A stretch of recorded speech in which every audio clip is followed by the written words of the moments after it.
अस्सलाम वालेकुम viewers, welcome to my channel Khalil medicos.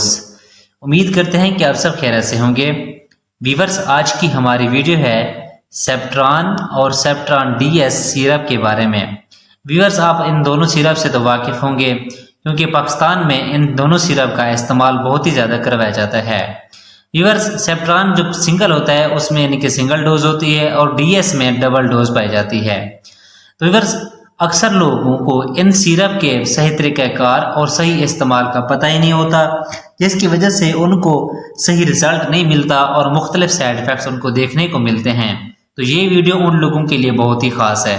तो आइए फिर आज हम जानते हैं सेप्ट्रान सिरप के यूजेस, यानी कि इसके इस्तेमालात क्या क्या हैं और किन किन मसाइल में इस सिरप का इस्तेमाल करवाया जाता है, और साइड इफ़ेक्ट यानी कि इसके नुकसानात क्या क्या हैं, और डोजेज यानी कि कितनी मिकदार में इस्तेमाल करना चाहिए और इसका सही तरीक़ाकार क्या है। ये सारे डिटेल मैं आपको आज की वीडियो में दूंगा।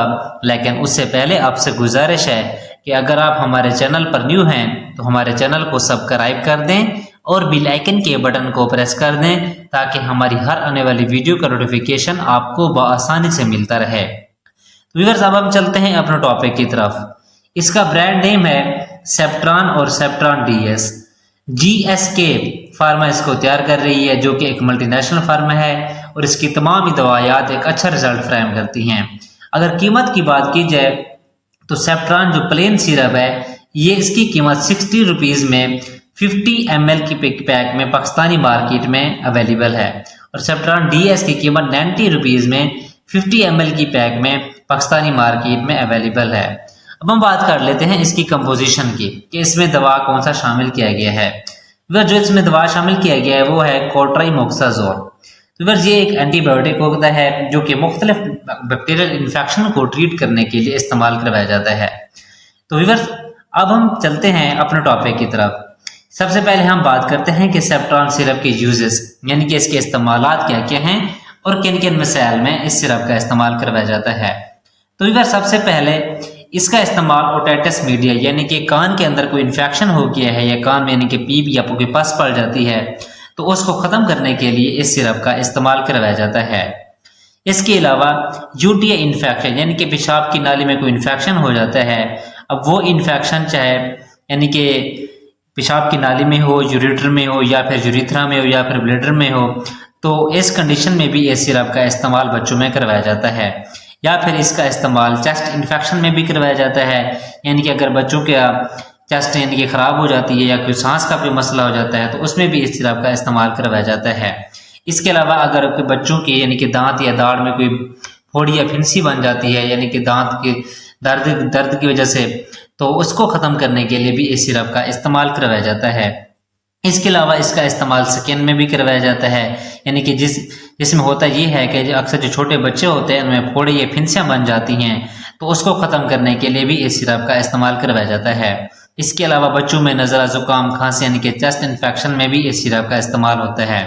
लेकिन ज़्यादातर अब इसका इस्तेमाल सिर्फ यानी कि फोड़े फिंसियाँ वगैरह यानी कि स्किन की प्रॉब्लम्स में सबसे ज़्यादा इसका इस्तेमाल किया जाता है। तो व्यूअर्स, ये थे सारे इसके इस्तेमालात जो अहम थे वो मैंने आपको बयान कर दिए हैं। अब हम बात कर लेते हैं इसके साइड इफ़ेक्ट की, यानी कि इसके नुकसानात क्या क्या हैं। व्यूअर्स, अगर साइड इफ़ेक्ट्स की बात की जाए तो सबसे पहले आपको वोमिटिंग यानी कि मतली या उल्टी वगैरह की कैफियत महसूस हो सकती है। इसके अलावा इसहाल या डायरिया वगैरह भी हो सकता है, और इसके अलावा यानी कि अगर आपको कोई एंटी एलर्जिक यानी कि कोई अगर एलर्जिक रिएक्शन देखने को मिल जाता है तो आपने फिर इस सिरप का इस्तेमाल रोक के अपने डॉक्टर से फौरी मशवरा करना है। तो व्यूअर्स, ये थे इसके साइड इफ़ेक्ट्स। अब हम बात कर लेते हैं इसकी डोजेज की, यानी कि कितनी मिकदार में इस्तेमाल करना चाहिए और इसका सही तरीक़ाकार क्या है। व्यूअर्स, अगर डोजेज की बात की जाए तो सबसे पहले 6 माह से कम उम्र बच्चों में इस सिरप का इस्तेमाल नहीं किया जाता, यानी कि ममनू है। और 6 माह से 5 साल के बच्चों में आधा चाय का चम्मच दिन में 2 से 3 मरतबा आप इस्तेमाल करवा सकते हैं, और 6 से 12 साल के बच्चों में 1 चाय का चम्मच यानी कि दिन में 2 से 3 मरतबा इस्तेमाल करवा सकते हैं। इस सिरप का इस्तेमाल ज़्यादातर बच्चों में ही करवाया जाता है। तो अगर ये थी इसकी अमूमी खुराक, लेकिन बेस्ट तरीका ये है कि आप अपने डॉक्टर के नुस्खे के मुताबिक इस्तेमाल करें। जिस तरह वो आपको प्रेस्क्राइब करते हैं आपने उनके नुस्खे के मुताबिक इस्तेमाल करना है। और हाँ, इस सिरप को एक तो आपने अच्छी तरह हिला के इस्तेमाल करना है, और दूसरा इस सिरप के यानी कि जो आप इस्तेमाल कर रहे हैं, जिस मकसद के लिए इस्तेमाल कर रहे हैं, उसके बाद भी आपने इसे 2 से 5 दिन तक आपने फिर भी इसे इस्तेमाल करना होता है। लेकिन बेस्ट तरीका यह है कि जिस तरह आपको अपने डॉक्टर प्रेस्क्राइब कर देते हैं, आप उनके नुस्खे के मुताबिक इस्तेमाल किया करें। तो व्यूअर्स, ये थी सारी डिटेल सेप्ट्रान और सेप्ट्रान DS सिरप की। अगर आपका कोई सवाल है तो आप कमेंट सेक्शन में पूछ सकते हैं। उम्मीद है कि आप लोगों को हमारी वीडियो पसंद आई होगी।